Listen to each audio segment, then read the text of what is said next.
નમસ્કાર, કોમોડિટી લાઈવમાં આપનું સ્વાગત છે અને કોમોડિટી બજારની ગતિવિધિની ચર્ચા કરવા હાજર છું હું જર્નાલ કંટી। તો સૌપ્રથમ નજર કરી લઈએ કોમોડિટીઝને લગતી હેડલાઇન્સ પર।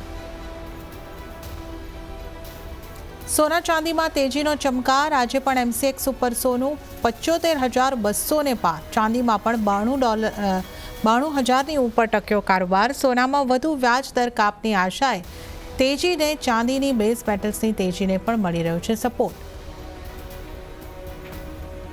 મધ્ય પૂર્વમાં વધેલા તણાવ બ્રેન્ટને $75 પાર પહોંચાડ્યું, જો કે આજે ઉપલા સ્તરેથી થોડું દબાણ, ચીનની માંગ વધવાથી આશાએ પણ આવી રહી જોરદાર તેજી।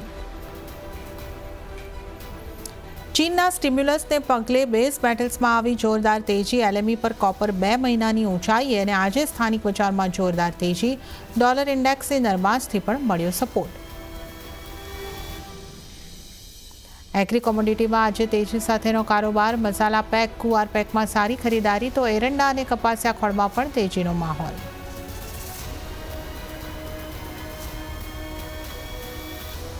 શરૂઆત કરીએ રૂપિયા સાથે। રૂપિયામાં આજે મજબૂતી છે। ગઈકાલના 83.67ના ભાવની સામે 83.58 પર રૂપિયો ખુલતો દેખાયો હતો। વ્યાજ દર કાપને કારણે ડોલરમાં આવેલી નરમાશને પગલે રૂપિયામાં એક મજબૂતી આવતી જોવા મળી છે। ડોલર ઇન્ડેક્સ આપણે જોઈએ ફરી એક વખત 100.26ની આસપાસ આપણને જોવા મળી રહ્યો છે। ઉપલા સ્તરેથી ડોલર ઇન્ડેક્સમાં નરમાશ અને રૂપિયો જે ગઈકાલે આ નરમાશ સાથે બંધ થતો હોય, આજે આપણે એક મજબૂતાઈ તરફની શરૂઆત જોઈ રહ્યા છે। વધુ ચર્ચા કરીશું। ટ્રેડબુલ સિક્યોરિટીઝના ભાવિક પટેલ આપણી સાથે જોડાઈ ગયા છે। ભાવિકજી, સ્વાગત છે આપનું સીએનબીસી બજાર પર। Good morning. અને રૂપિયાના આપણે જે રીતે મેં ઉલ્લેખ કર્યો કે ગઈકાલે નરમાશ સાથે બંધ થયો હતો, પરંતુ આજે ફરી એક મજબૂતાઈ દર્શાવી રહ્યો છે। ડોલર ઇન્ડેક્સની અંદર થોડી નરમાશ આગળ વધી છે, કઈ રીતે આપ જોઈ રહ્યા છો કરન્સીની ચાલને? ગુડ મોર્નિંગ જર્નાજી। ડોલર ઇન્ડેક્સમાં આપણે જોઈએ તો પહેલાં પણ 100નું જે લેવલ છે એ પહેલાં પણ સપોર્ટ લઈ રહ્યું હતું અને ત્યાંથી જ આપણે થોડુંક બાઉન્સ બેક જોવા મળ્યું છે। અત્યારના ફરીથી એ જ સપોર્ટ ઉપર છે અને સેમ વે આપણે રૂપિયામાં જોઈએ તો 83.50 જે છે એ એક આઈ થિંક સારો સપોર્ટ છે, કારણ કે 2 દિવસથી આપણે જોયું હતું કે 83.50થી થોડોક રૂપિયો છે એ વીક થયો હતો। ગઈકાલે જે યુએસના કન્ઝ્યુમર સેન્ટિમેન્ટ આવ્યા છે એ છેલ્લા 3 વર્ષમાં સૌથી લો આવ્યા છે, એટલે એના લીધે હવે ફરીથી એક્સપેક્ટેશન થઈ ગઈ છે કે નેક્સ્ટ રેટ કટ જે છે એ પણ 50 બેસિસ પોઈન્ટ આવી શકે છે અને ફેડ આગળ જતાં પણ થોડુંક એગ્રેસિવ રેટ કટ થઈ શકે। એટલે ઓવરનાઇટ આપણે ડોલર ઇન્ડેક્સમાં એક ફોલ જોવા મળ્યો હતો। અત્યારના જે છે તો ડોલર ઇન્ડેક્સ લાઇટ સ્થિર છે, બટ એ બહુ ઇમ્પોર્ટન્ટ છે જોવાનું કે 100ની નીચે સસ્ટેન થાય છે કે નહીં, કારણ કે પહેલાં પણ આપણે જોયું છે કે ત્યાંથી થોડુંક બાઉન્સ બેક લઈ રહ્યો છે અને સેમ વે રૂપિયા પણ જોઈએ તો 83.50થી જે એક સપોર્ટ લઈ રહ્યો છે આજના દિવસમાં મજબૂત ખુલ્યા પછી। તો આવી છે કે એકવાર 83.50ની જો નીચે જાય તો એકવાર શોર્ટ કરી શકાય છે 83.35ના ટાર્ગેટથી અને 83.60નો સ્ટોપ લોસ રાખી શકાય। બટ અત્યારના જોઈએ તો 83.54 એટલે સપોર્ટની આસપાસ છે, તો થોડુંક વેઇટ કરો, એકવાર એ 50ની નીચે જાય કન્ફર્મ થાય છે એના પછી શોર્ટની પોઝિશન લઈ શકાય છે। ઓકે, તો રૂપિયા માટે સલાહ બનતી દેખાઈ રહી છે। 83.50નો સપોર્ટ જે છે એ પાર થાય છે કે નહીં એ અહીંયા આગળથી ખાસ નજર રાખવાની રહેશે। જો 83.50નો એક સપોર્ટ લેવલ છે તૂટે છે તો તમે શોર્ટ તરફ રહી શકો છો, તો પછી 83.35ના ટાર્ગેટ તમને બનતા દેખાઈ શકે છે। 83.60ના સ્ટોપ લોસ રાખવાના રહેશે, પણ 83.50 પર અત્યારે નજર રાખવાની રહેશે। સોનાની વાત કરી લઈએ। સોનાની તેજી આપણને આગળ વધતી દેખાઈ રહી છે અને ગઈકાલે કોમેક્સ ઉપર ભાવ $2,664ને સ્પર્શ કરતા દેખાયા। એમસીએક્સ ઉપર સોનું પણ આજે મજબૂતી સાથે કારોબાર કરી રહ્યું છે। 75,200ના સ્તર પણ આપણે જોયા, એની ઉપરના સ્તર પણ જોયા। 75,135 ઉપર હાલમાં કારોબાર થતો દેખાઈ રહ્યો છે। વૈશ્વિક અર્થતંત્રમાં મોનેટરી પોલિસીમાં છૂટો દોર મળવાને કારણે તેમજ મધ્ય પૂર્વ એશિયામાં વધતા તણાવને પગલે તેજી યથાવત જોવા મળી રહી છે। ભાવિકજી, જે રીતે આપણે સોનાની રેલી જોઈ રહ્યા છે, એક રેટ કટ બાદ આપણે રેલી જોઈ અને હવે બીજી વખતના રેટ કટ માટે પણ 50 બેસિસ પોઈન્ટની સંભાવના ચર્ચાવા લાગી છે। જે રીતે આપ જણાવી રહ્યા હતા કે યુએસના જે કન્ઝ્યુમર સેન્ટિમેન્ટના આંકડા આવ્યા છે એને કારણે પણ એક આ 50 બેસિસ પોઈન્ટની શક્યતા વધતી દેખાઈ રહી છે। કઈ રીતે આપ સોનાને જોઈ રહ્યા છો? સોનું ક્યાં આગળ જઈ રહ્યું છે? કયા લેવલ્સ બનાવી શકે છે? આઈ થિંક સોનું $2700ની આસપાસ તો આવી ચૂક્યું છે। ગઈકાલે 2694ની આસપાસ ગયો હતો, એટલે પ્રાઇમ આપણે કહી શકીએ થોડુંક અનચાર્ટેડ ટેરિટરીમાં ડેફિનેટલી છે, કારણ કે હાલ અત્યારના જોઈએ તો ઓવરઓલ આગળ કોઈ લેવલ જોવા નથી મળ્યું, કારણ કે ઇન્ટરનેશનલ માર્કેટમાં પણ ઓલ ટાઈમ હાઈ ઉપર છે. મને લાગે છે કે 2700ની જો ઉપર જાય તો 2740-45 સુધી પણ જોવા મળી શકે છે. બટ ઓવરઓલ અત્યારના થોડુંક માર્કેટ જરૂરથી ઓવરસ્ટ્રેચ દેખાઈ રહ્યું છે. જેમ તમે કીધું કે આપણે કન્ઝ્યુમર સેન્ટિમેન્ટ જે આવ્યા છે એ છેલ્લા 3 વર્ષના લોમાં છે. એની પહેલા પણ આપણે જોયું કે યુએસના જે મેન્યુફેક્ચરિંગ આંકડા આવ્યા હતા એ થોડાક વીક હતા, સર્વિસ પીએમઆઈ પણ વીક હતા. એટલે ડેફિનેટલી યુએસની જે ઇકોનોમી છે એ સ્ટ્રગલ કરી જ રહી છે. એટલે એના પછી ગઈકાલના ડેટા પછી હવે વધારે માર્કેટમાં એક્સપેક્ટેશન થઈ છે કે 50 basis point next rate cut પણ આવી શકે છે. તો એના લીધે જ આપણે ગોલ્ડમાં તેજી જોવા મળી છે. ડોલર ઇન્ડેક્સ એટલે જ વીક થયો છે. અને હાલ અત્યારના જે મિડલ ઇસ્ટમાં જે ક્રાઇસિસ છે એ પણ ઓછા થવાના બદલે હવે થોડોક એસ્કેલેટ થઈ રહ્યો છે. ખાસ કરીને ઇઝરાયલ ને હિઝબુલ્લાહ છે એમાં આપણે ગઈકાલે જ જોયું હતું કે છેલ્લા 12 વર્ષમાં સૌથી મોટો એટેક લેબનન પર ઇઝરાયલે કર્યો છે. એટલે આઈ થિંક આ કોન્ફ્લિક્ટ જો આગળ જતા પણ વધશે તો ડેફિનેટલી ગોલ્ડને સેફ હેવન એસેટ્સ જે છે, ડિમાન્ડ જે છે એ વધી શકે છે. હાલ કે મને લાગે છે કે આગળ જતા આટલા હાઈ પ્રાઇસીસના લીધે જે સેન્ટ્રલ બેંકની જે ડિમાન્ડ જે છે એ ઓછી થઈ શકે છે. બટ અહીંયાથી હવે આપણે જોઈ રહ્યા છે તો યુઝ્યુઅલી વેડિંગ સિઝન માટે પણ થોડીક ડિમાન્ડ આવે છે. એટલે નેટ મને લાગે છે કે જો કરેક્શન આવશે તો એક નાનું કરેક્શન આવશે. ઓવરઓલ મને લાગે છે કે અહીંયાથી જો પોઝિશનલી જોઈએ તો આઈ થિંક યર એન્ડ સુધીમાં કે નેક્સ્ટ સેકન્ડ હાફ સુધીમાં મને 78,000 સુધીનું લેવલ એમસીએક્સમાં દેખાઈ રહ્યું છે.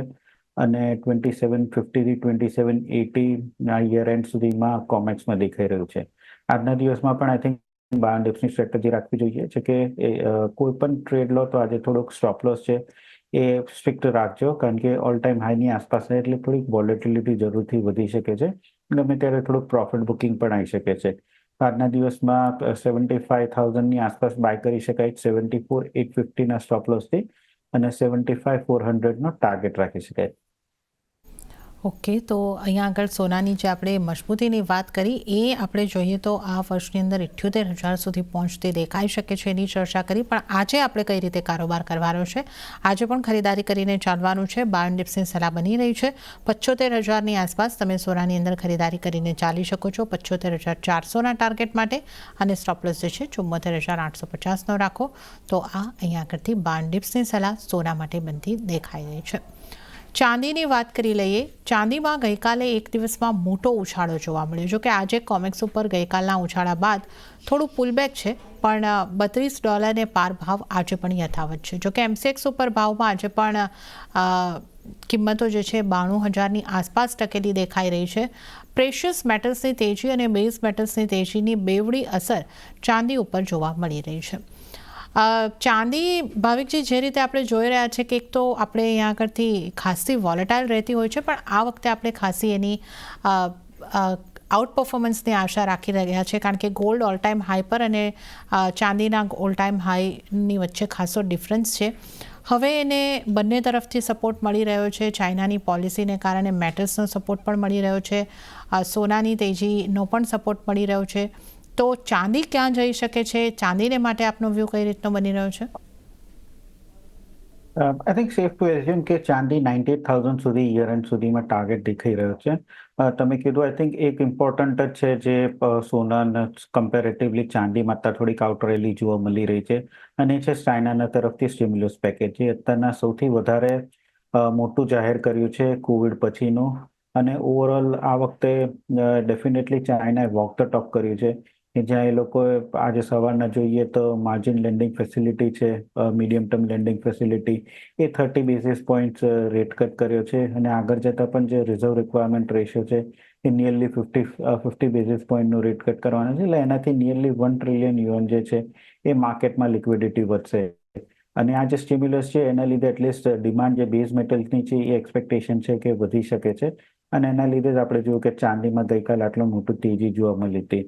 ઓવરઓલ આઈ થિંક ચાંદીમાં પણ થોડુંક ઇન્ટ્રાડે ઓફકોર્સ થોડુંક પ્રોફિટ બુકિંગ જરૂરથી થશે, કારણ કે ખાસી શોર્ટ ટર્મમાં જ વધી ગઈ છે. ગઈકાલે આપણે જોયું તો નિયરલી 4% વધ્યું હતું, અને હિસ્ટોરિકલી જોઈએ તો આટલા ઉછાળા પછી 1 થી 2 દિવસમાં થોડુંક પ્રોફિટ બુકિંગ જરૂરથી આવે છે. બટ ઇન્ટ્રાડે આઈ થિંક જ્યાં સુધી 91,000ની નીચે ન જતું ત્યાં સુધી બાય ઇન્ડેક્સની સ્ટ્રેટેજી રાખવી જોઈએ. તો આજે અરાઉન્ડ 91,500ની આસપાસ બાય કરી શકાય છે 92,500ના ટાર્ગેટથી. અને 91,000નો સ્ટોપ લોસ રાખી શકાય. મેટલ્સના કારોબારની વાત કરી લઈએ તો ચીને આપેલા સ્ટિમ્યુલસને પગલે આજે તમામ બેઝ મેટલ્સની અંદર ઉછાળો છે. એલએમઈ પર કોપર 2 મહિનાના ઉપલા સ્તરે પહોંચ્યું છે. ચીનમાં જાહેર થયેલા સ્ટિમ્યુલસને પગલે ચીનથી માંગ વધે તેવી આશાને પગલે ઉછાળો છે અને તેમાં ડોલર ઇન્ડેક્સની નરમાશ પણ બેઝ મેટલ્સની તેજીને ટેકો આપી રહી છે. ભાવિકજી, ચીન તરફથી ઘણા બધી જાહેરાતો અહીંયા આગળથી થતી આવી છે. મીડિયમ ટર્મ, લોંગ ટર્મ, સાથે સાથે રિયલ એસ્ટેટ ને લઈને પણ અમુક જાહેરાતો છે. સેકન્ડ હોમ ખરીદવાને લઈને અમુક રાહતો આપવામાં આવી છે. આ બધી જ વસ્તુ મેટલ્સને સ્પર્શ કરી શકે છે. આપણે જોઈ રહ્યા છે કોપર ઓલરેડી 2 મહિનાના હાઈ પર પહોંચી ચૂક્યું છે. કઈ મેટલને કેટલો સપોર્ટ અને આને કઈ રીતે આપણે જોવું જોઈએ, કેટલી તેજી અહીંયા આગળ આપણે મેટલમાં જોઈ શકીએ? આઈ થિંક શોર્ટ ટર્મમાં તો મને લાગે છે 70 to 80% જે તેજી છે થઈ ચૂકી છે, કારણ કે આપણે 2-3 દિવસથી જ જોઈએ છે કે આ એન્ટિસિપેશનમાં જ ઓલરેડી માર્કેટમાં બેઝ મેટલ્સમાં સારી એવી તેજી જોવા મળી હતી અને ગઈકાલે જે જાહેર કરી પછી આજે સ્ટાર્ટ કર્યું છે સ્ટિમ્યુલસ આપવાનું. જેમ તમે કીધું કે મીડિયમ ટર્મ લેન્ડિંગ ફેસિલિટી છે એ 30 બેઝિસ પોઈન્ટ ઓછી કરી છે. આગળ જતા રિઝર્વ રિક્વાયરમેન્ટ રેશિયો છે એ ઓછી કરશે. 1 યરનો જે લોન રેટ છે એ ઓછું કરવાના છે. મીડિયમ ટર્મ ને લોંગ ટર્મ મોર્ગેજ છે એ ઓછું કરવાના છે અને ફર્સ્ટ હોમ બાયર્સ ને સેકન્ડ હોમ બાયર્સ છે એ લોકોને સબસિડી આપવાના છે. એટલે આ બધું ઓલરેડી માર્કેટમાં આપણે જોઈએ તો ઘણું ખરું થોડુંક તો ફેક્ટરિંગ થઈ ચૂક્યું છે અને હવે અહીંયાથી એટલીસ્ટ વેરી શોર્ટ ટર્મમાં મને લાગે છે કે થોડુંક પ્રોફિટ બુકિંગ જરૂરથી આવી શકે છે, કારણ કે અહીંયાથી માર્કેટ યુઝ્યુઅલી આપણે જોઈએ તો એક ફોરવર્ડ લુકિંગ હોય છે અને જે સ્ટિમ્યુલસની વાત થઈ હતી એ હવે આવવાનું શરૂ થયું છે. એટલે અહીંયાથી મને લાગે છે કે એટલીસ્ટ ઇન્ટ્રાડે પર્સપેક્ટિવ થોડુંક જરૂરથી પ્રોફિટ બુકિંગ આવી શકે છે. તો અહીંયાથી આટલી તેજી પછી હું થોડો કમ્ફર્ટેબલ નથી લોંગ પોઝિશન આપવા માટે. એટલે આઈ થિંક જો કોઈ એગ્રેસિવ ટ્રેડર્સ હોય તો મને લાગે છે કે એક એલ્યુમિનિયમમાં આપણે એક સારી એવી તેજી જોવા મળી ચૂકી છે અને હિસ્ટોરિકલી 240-245ની આસપાસ એક સ્ટ્રોંગ રેઝિસ્ટન્સ ઝોન પણ જોવા આવ્યો છે. મને લાગે છે કે આજના દિવસમાં એટલીસ્ટ એલ્યુમિનિયમમાં થોડીક શોર્ટ પોઝિશન લઈ શકાય છે 235ની આસપાસ, 232ના ટાર્ગેટથી અને 237નો ટાર્ગેટ સ્ટોપ લોસ રાખી શકાય છે. જો કે કોપરમાં આઈ થિંક મને લાગે છે કે 850 સુધીનું લેવલ આપણને ટૂંક સમયમાં જોવા મળી શકે છે. બટ આજના દિવસમાં આઈ થિંક બધી બેઝ મેટલ્સમાં કાલની રેલી પછી એટલીસ્ટ ફર્સ્ટ હાફમાં થોડુંક કરેક્શન આવી શકે છે.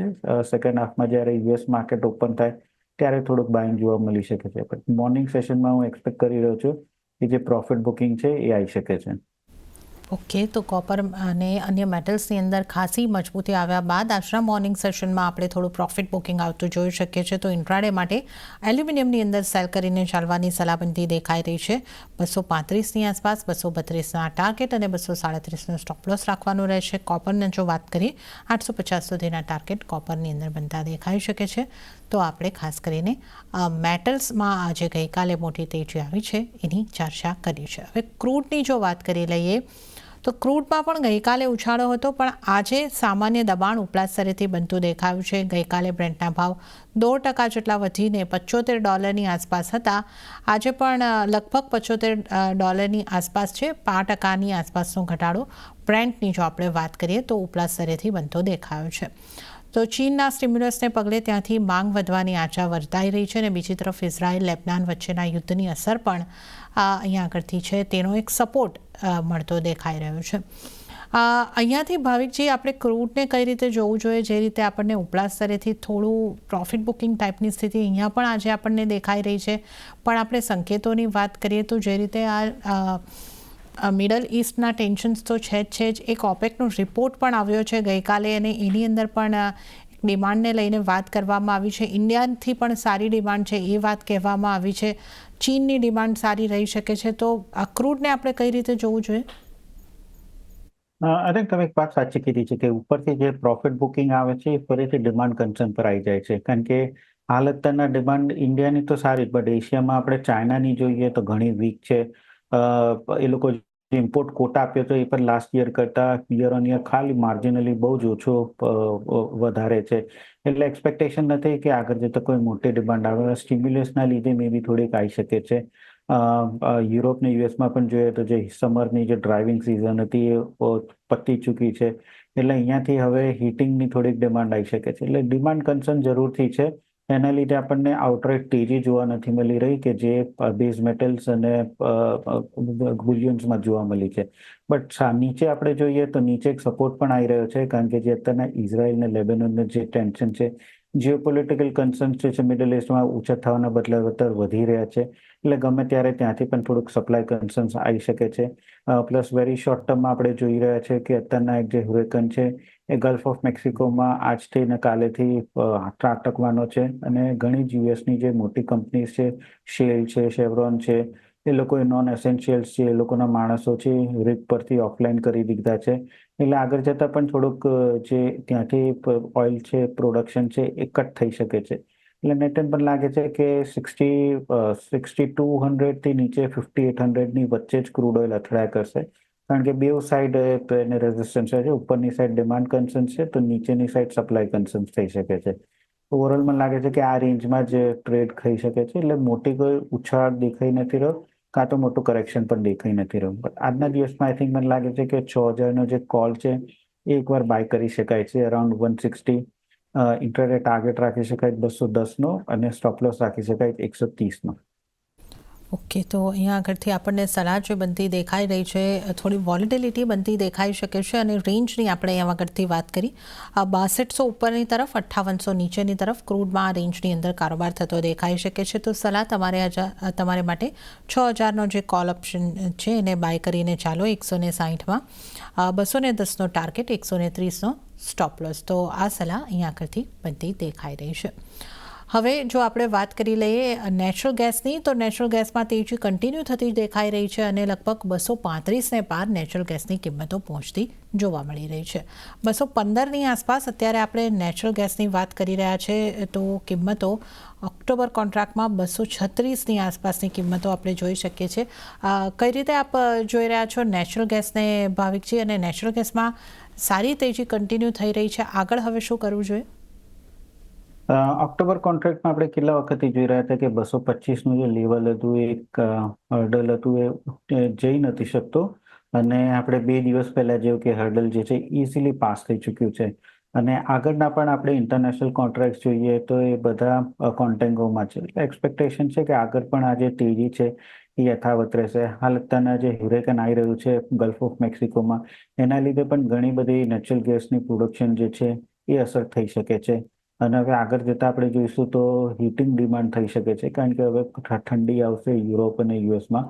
ઓલ્ધો ઇન્વેન્ટરીઝ આપણે જોઈએ તો ઘણી જ હાઈ છે, પણ થોડુંક ડિમાન્ડની એક્સપેક્ટેશન છે. અને પ્લસ અત્યારના જે હ્યુરેકન સિઝન જે છે એમાં ખાસ કરીને હમણાં જે કેટેગરી 4 સ્ટોર્મ આવવાનો છે એને નેચરલ ગેસમાં ફાયદો થઈ શકે છે. તો નેચરલ ગેસમાં આપણે જોયું હતું કે 225ની ઉપર ઉછાળે પછી 242 સુધી ઓક્ટોબર કોન્ટ્રાક્ટ આવી ગયું છે.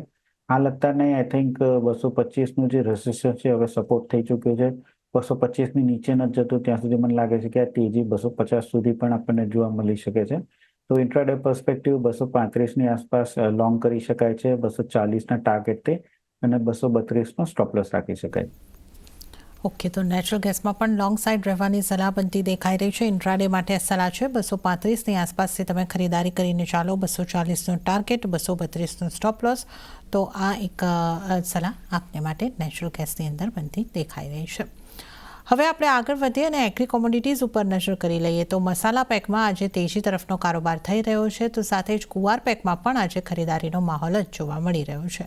એરંડા અને કપાસિયા ખોળ પણ પોઝિટિવ કામ કરતા દેખાઈ રહ્યા છે. મસાલા પેકથી આપણે શરૂઆત કરીએ. ભાવિકજી, આપણે જે રીતે જોઈ રહ્યા છે, જીરામાં સારી ખરીદારી અહીંયા આગળથી આવતી દેખાઈ રહી છે. ધાણા અને હળદરમાં પણ ખરીદારી તરફનો જ માહોલ છે. મસાલા પેકને કઈ રીતે જુઓ છો? આઈ થિંક મસાલા પેકમાં હળદર મને હજી પણ સરસ દેખાય છે. હવે આપણે જોઈશું તો યુઝ્યુઅલી ફેસ્ટિવલ ડિમાન્ડ જે છે એ આવતી હોય છે માર્કેટમાં. અને પ્લસ ઓક્ટોબર એન્ડમાં આપણે જોઈએ કે ઓક્ટોબર સ્ટાર્ટમાં તો એફએમસીજીની ઇન્ડસ્ટ્રીયલ ડિમાન્ડ પણ આવે છે. અને ટેકનિકલી પણ જોઈએ તો 13,000થી 13,500નો એક સારો બેઝ બની ચૂક્યો છે. અને અહીંયાથી હવે મને લાગી રહ્યું છે કે 15,000થી 16,000 સુધીનું લેવલ પણ આવી શકે છે. આવક જે છે હજી પણ વાર છે, માર્ચ એપ્રિલમાં આવવાનું છે નવી. એટલે ઓવરઓલ અહીંયાથી જે ડિમાન્ડ સિઝન જે છે, ડિમાન્ડની એક્સપેક્ટેશન એના પ્રમાણે મને લાગે છે કે અહીંયાથી આપણને 2,000થી 3,000 લેવલ ઉપર જોવા મળી શકે છે. તો આજના દિવસમાં 14,500ની આસપાસ હળદરને હું બાયની રિકમેન્ડેશન આપીશ. 2 થી 3 અઠવાડિયું જો હોલ્ડ કરી શકાય તો 16,500 સુધીનો ટાર્ગેટ રાખી શકાય છે અને 13,800નો સ્ટોપ લોસ રાખી શકાય. જીરામાં પણ હવે આજે આપણે જોઈ રહ્યા છે કે થોડીક તેજી છે અને ઓવરઓલ આઈ થિંક જીરામાં પણ મને લાગે છે કે 26,000 થી 25,500નો એક સ્ટ્રોંગ બેઝ બની ચૂક્યો છે અને હવે આગળ જતા 28,000 થી 29,000 સુધીનું લેવલ આપણને જોવા મળી શકે છે. તો જીરામાં પણ તેજી કરી શકાય છે એક અઠવાડિયાના પોઈન્ટ ઓફ વ્યૂથી અને ટાર્ગેટ ઉપર રાખી શકાય છે 29,000નો અને સ્ટોપ લોસ રાખી શકાય 24,000નો. ઓકે, તો મસાલા પેકની વાત કરીએ તો હળદરમાં ખરીદારીની સલાહ 16,500ની અને અઠવાડિયાનું વ્યૂ હોય તો અહીંયા આગળથી જીરામાં પણ ખરીદારી કરીને ચાલો 28,000 29,000 સુધીના ટાર્ગેટ અહીંયા બનતા દેખાઈ શકે છે. અન્ય એગ્રી કોમોડિટીઝમાંથી ક્યાં આજના દિવસમાં ફોકસ હોવું જોઈએ ભાવિકજી? આઈ થિંક ગુવારગમ મને સારું દેખાઈ રહ્યું છે. કેટલા વખતથી ગુવારગમ આપણે જોઈએ તો 11,300નું લેવલ જે હતું બ્રેક નહોતો કરતો, ત્યાંથી જ કન્ટિન્યુઅસલી પડતો હતો અને આજના દિવસમાં આપણે જોયું કે 11,300નું જે એક બ્રેકઆઉટ આવી ચૂક્યું છે. આઈ થિંક આ બ્રેકઆઉટ મને લાગે છે કે આ વખતે થોડુંક સસ્ટેન થઈ શકે છે. તો કરંટ માર્કેટ પ્રાઇસથી જો બાયને રિકમેન્ડેશન આપીશ 11,100ના સ્ટોપ લોસથી અને 11,600નો ટાર્ગેટ રાખી શકાય છે. ઓકે, તો કુવારકમમાં પણ અહીંયા આગળથી 11,600ના ટાર્ગેટને ધ્યાને રાખીને ચાલો સલાહ અહીંયા આગળથી બનતી દેખાઈ રહી છે. અને ત્યારે જ ભાવિકજી, આપનો આભાર. આપ અમારી સાથે આ શો પર જોડાયા. તમામ કોમોડિટીઝ અંગે આપણે ચર્ચા કરી. આપનો આભાર. અને આ સાથે જ કોમોડિટી લાઈવમાં હાલ પૂરતું આટલું જ. હાલ મને પણ આપશો રજા, પણ વધુ અપડેટ અને સમાચારો માટે આપ CNBC ગુજરાત સાથે જોડાયેલા રહો. આગળ મારા સહયોગી પ્રીતિ દલાલ આપને માટે લઈને આવશે બજાર હેલ્પલાઇન. નમસ્કાર.